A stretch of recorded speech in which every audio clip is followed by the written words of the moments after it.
കരഞ്ഞുകൊണ്ടുറങ്ങിയ എത്രയൊരാവുകൾ ജീവിതയാത്രയിൽ കഴിഞ്ഞുപോയി.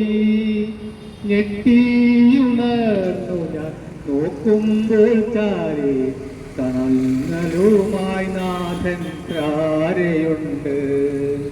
ഞെട്ടിയുണർന്നു ഞാൻ നോക്കുമ്പോൾ താങ്ങും തലോടലുമായി നാഥൻ ചാരയുണ്ട്.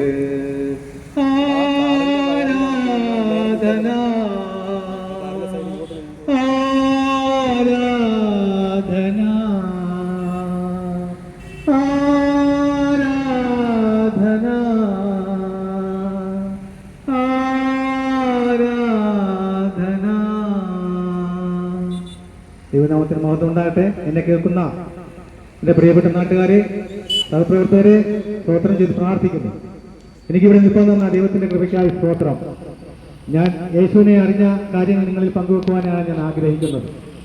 കാരണം ഒരു 30 വർഷത്തിന് മുമ്പേ യേശു ആരെന്നും യേശുവിനെ അറിയാമായിരുന്നു. യേശു ആരെന്നെന്നുള്ളത് വ്യക്തമായിട്ട് മനസ്സിലാക്കുവാൻ സാധിക്കാതെ ഒരു കത്തോലിക്ക കുടുംബത്തിൽ ജനിച്ചു വളർന്ന ഒരു വ്യക്തിയായിരുന്നു ഞാൻ.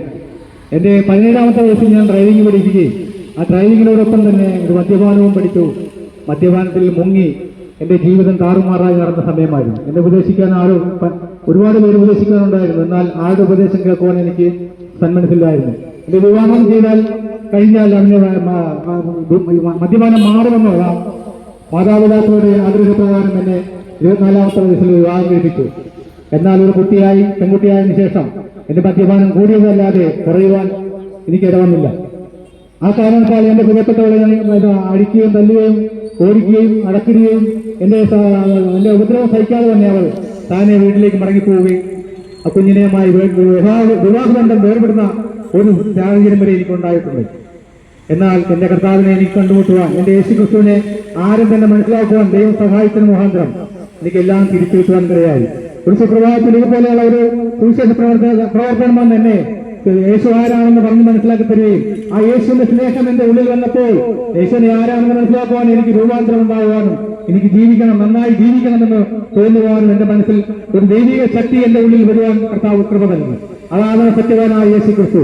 ഇന്നത്തെ ദിവസം ആഘോഷിക്കുന്ന ഈ യേശു ജനനം ആഘോഷിക്കുന്ന കൂട്ടരെ യേശു ക്രിസ്തുവിനെ എന്തെന്നും യേശു ക്രിസ്തുവിനെ സ്നേഹിച്ചാൽ എന്ത് ലഭിക്കുമെന്നുള്ള ഉത്തമ സാക്ഷിയായി നിൽക്കാൻ എനിക്ക് സഹായിച്ചു.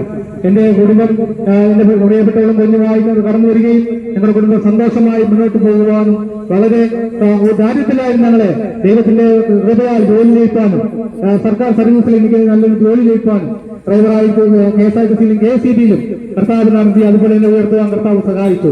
എന്റെ കുഞ്ഞുങ്ങൾ 2 പെൺകുട്ടികളാണ് എനിക്കുണ്ടായിട്ടുള്ളത്. അവരെ പഠിപ്പിക്കുവാനും അവർക്ക് നല്ല ഭാവി ഉണ്ടാക്കി കൊടുക്കുവാനും എന്റെ കർത്താവിനെ സേവിച്ചതുപോലെ എനിക്ക് സാധിച്ചിട്ടുണ്ട്. കാരണം ഞാൻ വെറും മൺകുഴിയിൽ കിടന്ന യേശുവിനെ അറിഞ്ഞതിന് മൂലമാണ് എനിക്കിങ്ങനെ നിൽക്കുവാൻ സാധിച്ചത്. അതുപോലെയാണ് ഞങ്ങളുടെ ഈ കൂടുതലുള്ള മിക്കവർക്കും പറയുവാൻ, ഇതുപോലെ സാക്ഷ്യം പറയുവാൻ ഒരുപാട് സന്ദർഭങ്ങളുണ്ട്. ഞങ്ങളെല്ലാവരും പോയി കിട്ടുന്ന സന്ദർഭങ്ങൾ ഞങ്ങൾ പറയുവാൻ ഞങ്ങൾ കർത്താവ് സഹായിക്കുന്നുണ്ട്. ഈ സുവിശേഷം കേൾക്കുന്ന സഹോദരന്മാരെ, ആരെങ്കിലും മദ്യപാനികളുണ്ടെങ്കിൽ നിങ്ങൾ പറയുന്നു, യേശുവിനെ നിങ്ങൾക്ക് മദ്യപാനം ഉപേക്ഷിക്കാൻ പറ്റുന്നില്ല എങ്കിൽ യേശുവിനെ സ്വീകരിക്കൂ, യേശുവുമായി ഒരു ഉടമ്പടി ചെയ്യുക. കർത്താവ് നിന്നെ സേവിച്ച് എന്റെ ഈ പാപത്തിൽ നിന്ന് എന്നെ വിടുവിക്കണമേ എന്ന് പ്രാർത്ഥിക്കുവാൻ നമുക്ക് സാധിക്കും. അതിനു വേണ്ടിയിട്ടുള്ള ഒരു സുവിശേഷ കോഷം കൂടിയാണ് നമ്മൾ നടത്തിക്കൊണ്ടിരിക്കുന്നത്. അതിനുവേണ്ടി എല്ലാവരെയും കേൾക്കുന്ന എല്ലാ നല്ലതായ നാട്ടുകാർക്കും നന്ദി പറഞ്ഞുകൊണ്ട് ഞാൻ ദിവസം ഇരിക്കുന്നു.